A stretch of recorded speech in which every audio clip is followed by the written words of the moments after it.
Yes, he did.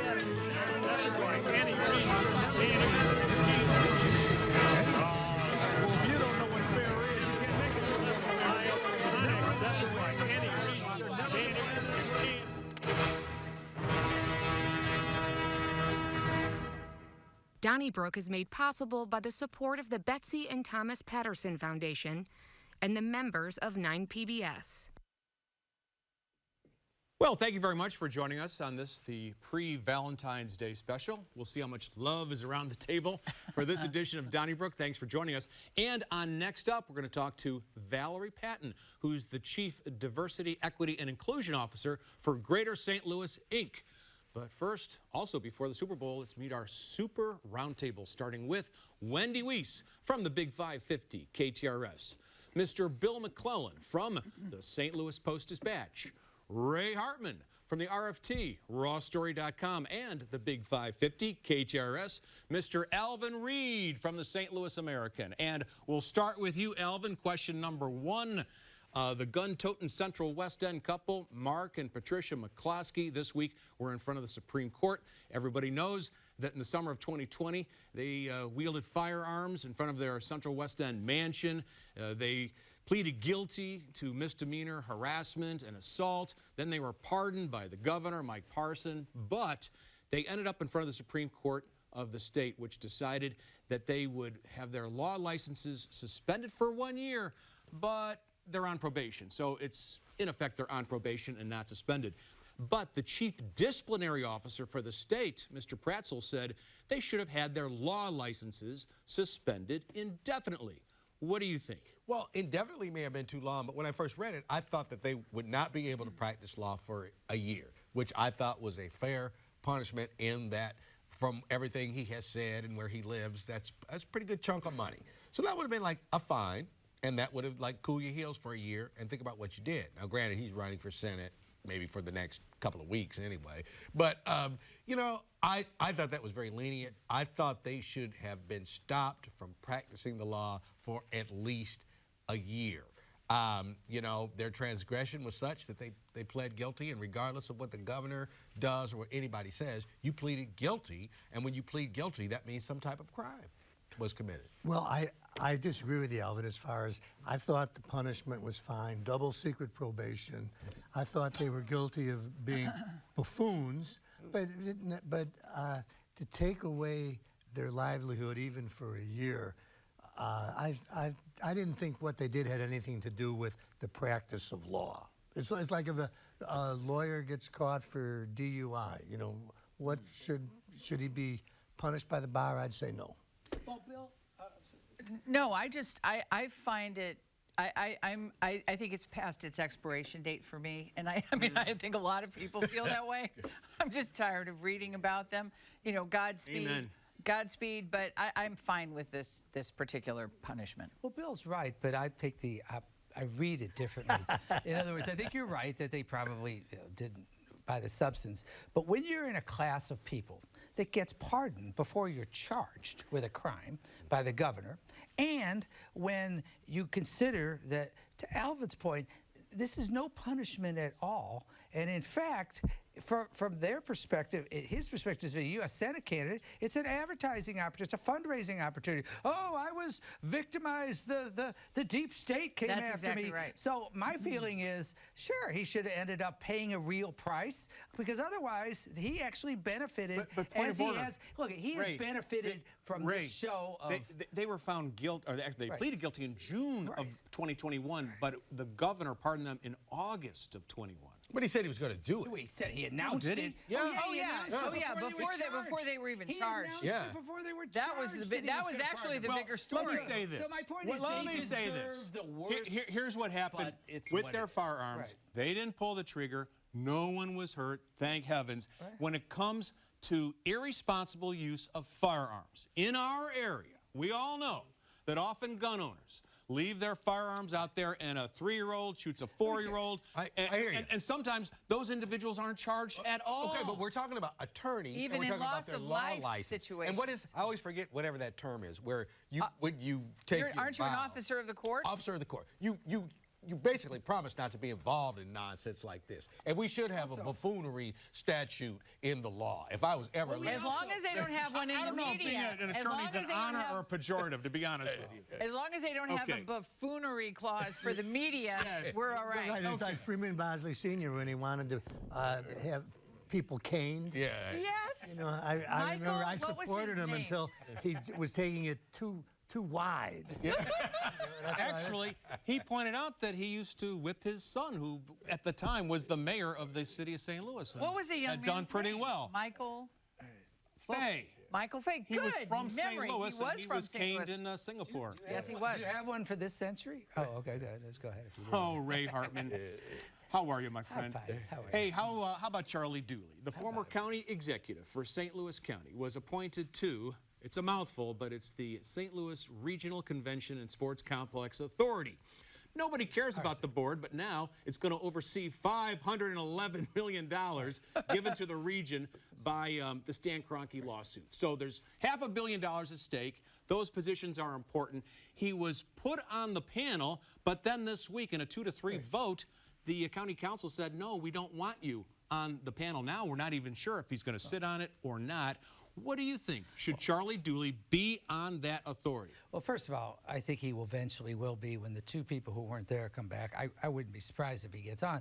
I understand the objection to Charlie Dooley, look, he is as qualified as anyone in this town to serve on the, it's really called the Regional Sports Authority, and people ought to get to know it because it is an important body that actually owns and operates the Dome, and it's going to continue doing so. So, and it's also going to be key to dividing the money up. Here comes the but. But when Charlie Dooley told the county council that upon direct question that whatever Sam Page wanted is what he would do, I think he essentially blew up his own qualifications. And the one thing we need in the RSA going forward is for it to be a serious independent body. The last thing we need is somebody that's willing to say, yeah, whatever the guy appointed me. And that goes for Parson, Tishaura Jones, anybody. But isn't that the nature of these appointments? I would have voted against him for that reason only, because he's totally qualified otherwise. But isn't that the nature of these appointments? And that was the point that Charlie kept making, at least in the press. If you want failure, it is in this case. It's called honesty, and people have a problem with it. And Ray, I disagree completely with you when you say that what we really need is, you know, these 14 independent people, 11.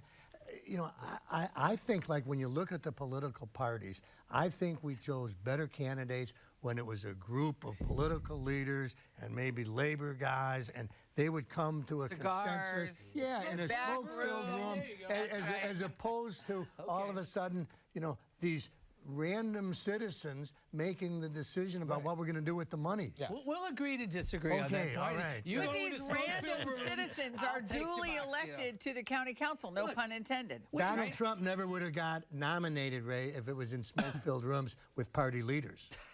I'll give you that's a good point. That's a good point. One of the ironies is Charlie Dooley had great integrity when he was county executive and would never have, you know, Sam Page is the one that coined the phrase, the police board will do what I tell it to do. We heard on tape. Charlie Dooley never did that. The vote against, I mean, we know this wasn't a vote. Charlie never expected people he appointed. It'd be like saying, well, you're going to be on the police board, but you're going to do it. The board, you're going to do what I mean. This wasn't a vote against Charlie Dooley. This was a vote against Sam Page. Well, yes and no. It was against Charlie saying it. All right. Let me say something. People imply things. All right, but here we go.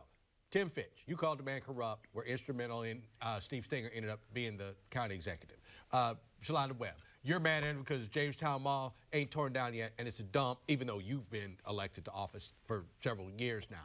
You have a problem with Charlie Dooley for stuff that doesn't have anything to do with this sports stadium complex, and that's what bothers me. Well, I don't agree. That's agenda. I will say one thing about Charlie Dooley, and I think Ray is correct historically, because at one point he did appoint Charles Drury Sr., CLD, to the Regional Conventions Authority, the Convention Bureau, and you know that he didn't do that because he wanted a yes man. So I think you're right. That's how he operated. He didn't do that, and he shouldn't be one himself. Bill McClellan, I want to ask you about a Twitter battle between the mayor of St. Louis, Tishaura Jones, and a woman who seems to have a very credible story that she's the victim of domestic assault. This woman, who shall remain nameless, largely because I don't know her name. But she, in a Twitter comment, said that the mayor was dancing around when she could have been working to make the city safer. And then the mayor responded, "That's not me in the photo." Then it went back and forth, and there were some insults. And I thought to myself, and Mark Schlinkman had the story on this, so did Christine Byers from KSDK, this little Twitter spat. And I thought, do you think that maybe the mayor should not engage in Twitter fights with domestic assault victims? Sure. Well, I don't think anybody should be on social media. Well, it brings out the worst in people, and they speak without thinking. I mean, the mayor would have been much better served, because the woman was wrong. The woman said the mayor was out dancing, and that wasn't the mayor. And the mayor would have been much better served if she would have contacted the woman and said, ma'am, I wasn't dancing, and I feel bad about what happened for you. And instead of getting, all snarky and, she's going to let her have it because, and then to make matters worse, Eric Schmidt, who had no dog in the fight, has to leap in and, she's a disgrace, talking about the mayor. And I thought, Mr. Schmidt, don't you have some school boards you can attack? I mean, there's work to be done, but besides him getting in the Twitter fight, I think this Twitter stuff is not healthy for anybody. I agree with you 100%. The only thing I will defer to is this is where I'm 61, and these people who are involved in this are in their 30s and in their 40s, and it's a different world. If they came to me and said, like, hey, this works for me, okay? You may not understand it, Alvin, but this works for me in the seat I am sitting in now, and I couldn't argue with it, because I don't know. Well, but I probably would have stood down too. Mayor Jones has risen through the political ranks by being the girl next door, the woman next door, the one who loves her neighborhood, who is proud of her city, who fights for her. I would say that not only is she incredibly elegant, a word that would be used to describe her would be scrappy. So I think that there is a scrappiness on social media. We, of a certain age, we are not comfortable with that.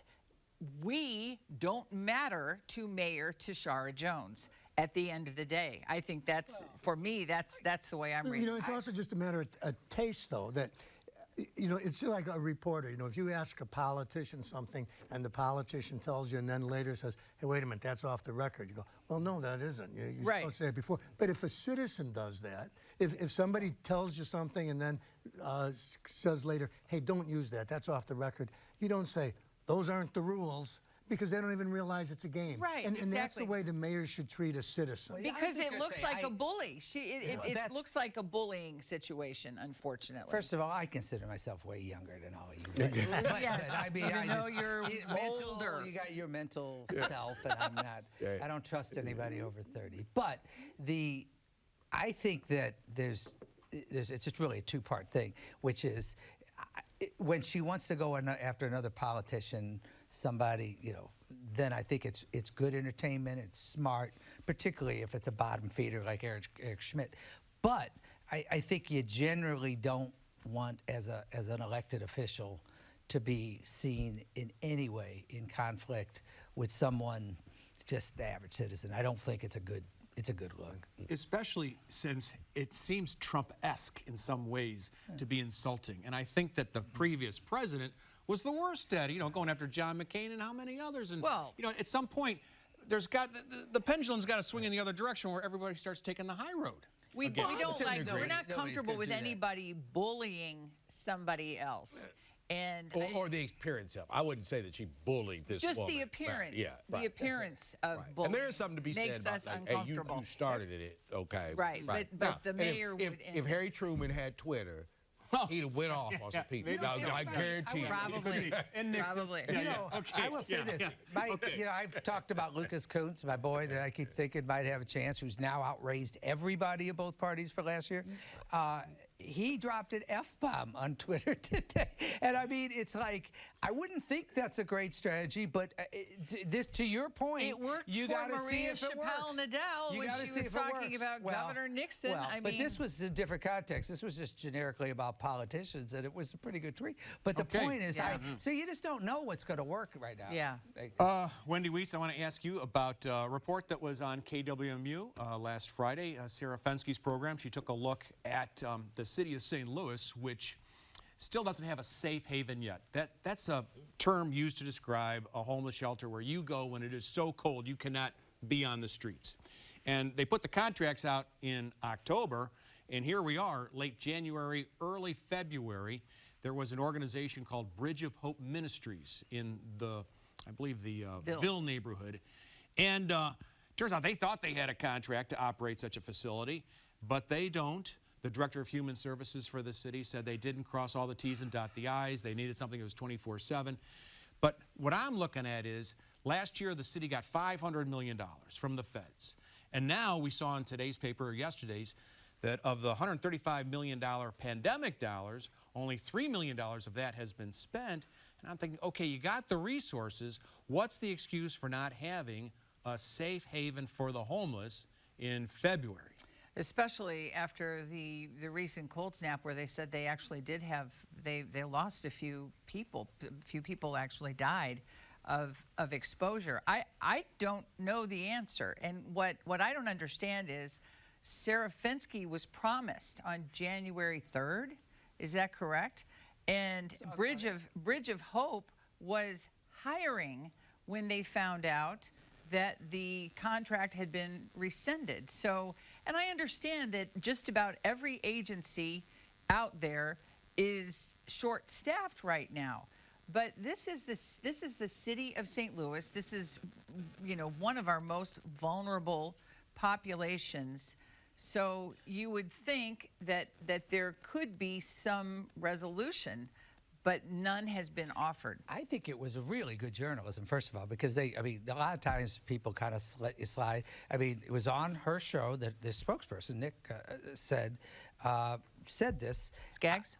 No, Nick Dunn. Nick Dunn. Mayor's office. And he was a good spokesman. I'm going to guess he was misinformed. I don't think he, would have volunteered that if he didn't have it. And I think it goes to the systemic problem.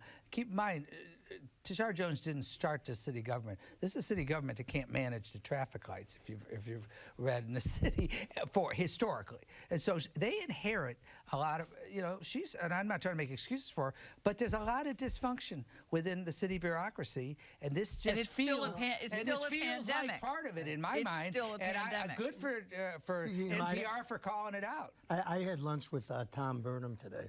Tom, the long-time director of the homeless shelter at Peter and Paul and Soulard. And I asked Tom, I said, what's going on with this safe haven thing?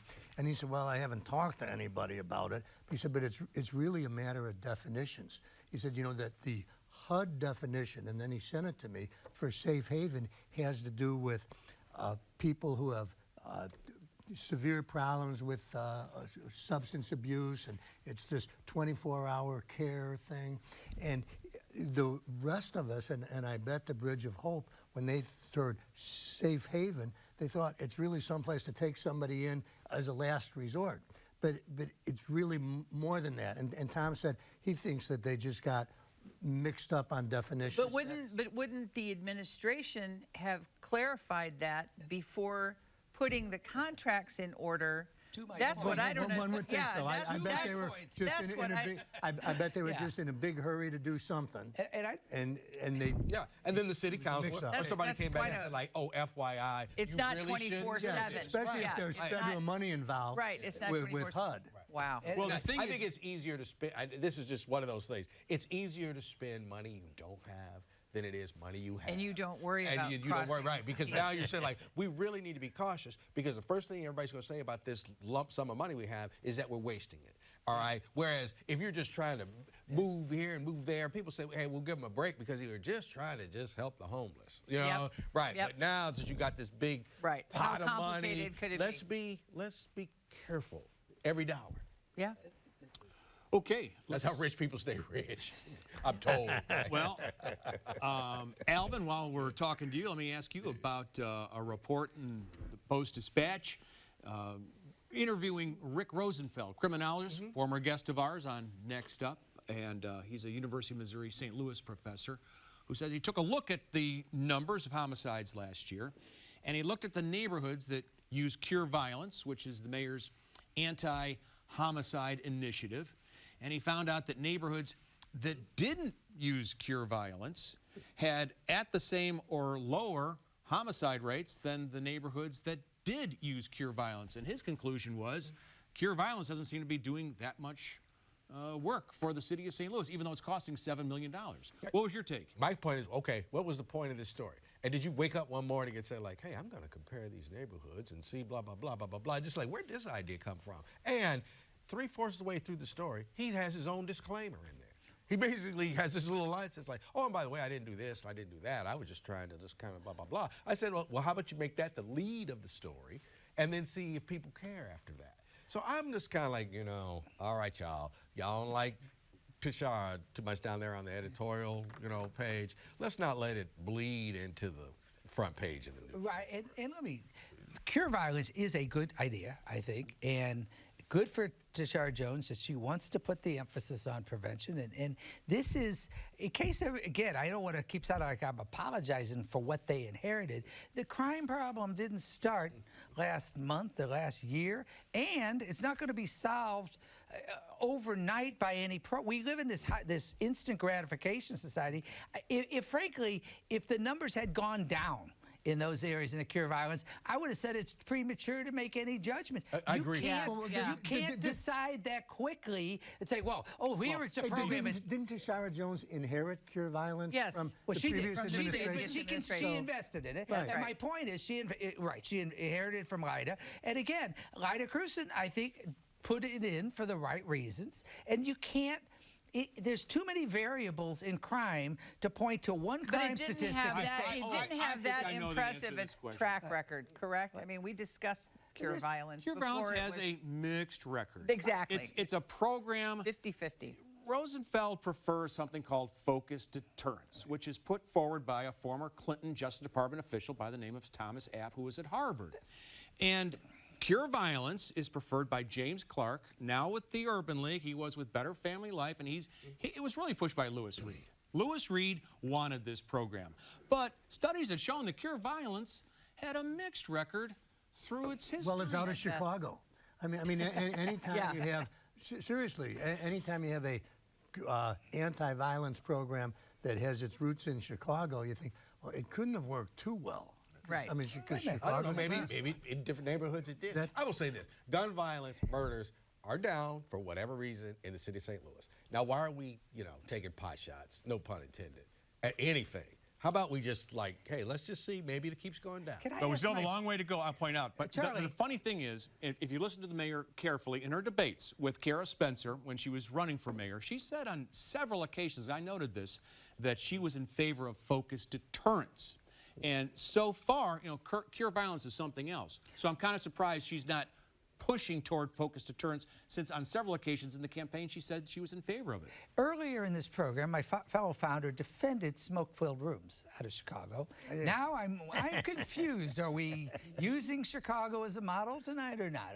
No, the whole country used to have smoke-filled rooms. Oh, okay. Right. I thought it was. I'm sorry. So I just thought maybe you're like selective use of Chicago. All right, it's kind of Bill. like the Cubs or something. Bill, your newspaper on Sunday had a major story on a plan, I think it's called the Brick Line something, and it's a $245 million project, about $90 million public, $155 million private, that's going to, with trails, bike trails, connect Forest Park to Tower Grove Park to the Gateway Arch to Fairground Park, 4 parks, $245 million, and the promises are that it's going to land CEOs and companies. It's going to break down barriers. It's going to improve our health. It's going to reduce crime. It's going to lure young high-tech workers to the region. I'm in favor of trails, but do you think there's any possibility that they're kind of overselling this thing?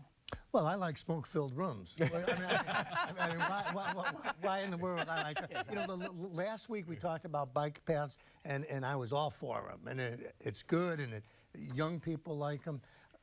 When I saw $245 million to connect the parks, that sure seems like a lot of money. Well, there's a National Rails to Trails Conservancy, and they're talking about the grants that are available, I believe, total between $7 and $9 billion. So this is the future. Whether we, with our little short dinosaur arms, whether we want to admit it, I restate what I said last week. I restate what I said last week, that we have to be more like Chicago and San Diego and New York, and not less like. Okay, minute to go. That's what Brickline and the Gateway. All right, we don't have mass transit to the level these other places do. That $245 million, to me, could be like whatever this new north-south, or which I think you should go east-west, but doesn't that pay for about 1/4 of it? Isn't it about $1 billion we need? This $250 million? You know, throw a little Rams money in there, and we can get that line going. Unlike that side of the table, like Wendy, I am pro-tree. Yeah. I'm pro-tree, pro-fresh air. So it's just a different philosophy. I'm pro-tree. $245 million might buy a pretty nice safe haven for the homeless. A lot of trees. Save a lot of trees. All right, that's all we have for this discussion. Let's see what the viewers had to say about last week's program. We heard from Jeff Clayman of Creve Coeur, who wrote, Governor Parsons' recent use of the term Christian values has angered a number of non-Christians who felt Mr. Parsons' comments were exclusionary. The governor could have avoided this firestorm by simply using the term American values instead of Christian values. And as Mr. Parsons may have forgotten, our nation's Constitution erects a wall between church and state. Thank you, Mr. Clayman. You can write us care of 9PBS 3655 Olive Street 63108. Emails Donnybrook@9pbs.org. Don't forget those tweets. Hashtag DonnybrookSTL. And you can follow us on your favorite podcast source. TuneIn, Google Play, Spotify, and Apple. That's it for this discussion, but don't go away, because in just a moment, Valerie Patton, the Chief Diversity, Equity, and Inclusion Officer for Greater St. Louis, Inc., will be our guest. Bill and Wendy will be throwing the questions her way. Thank you very much. Donnybrook is made possible by the support of the Betsy and Thomas Patterson Foundation and the members of 9PBS.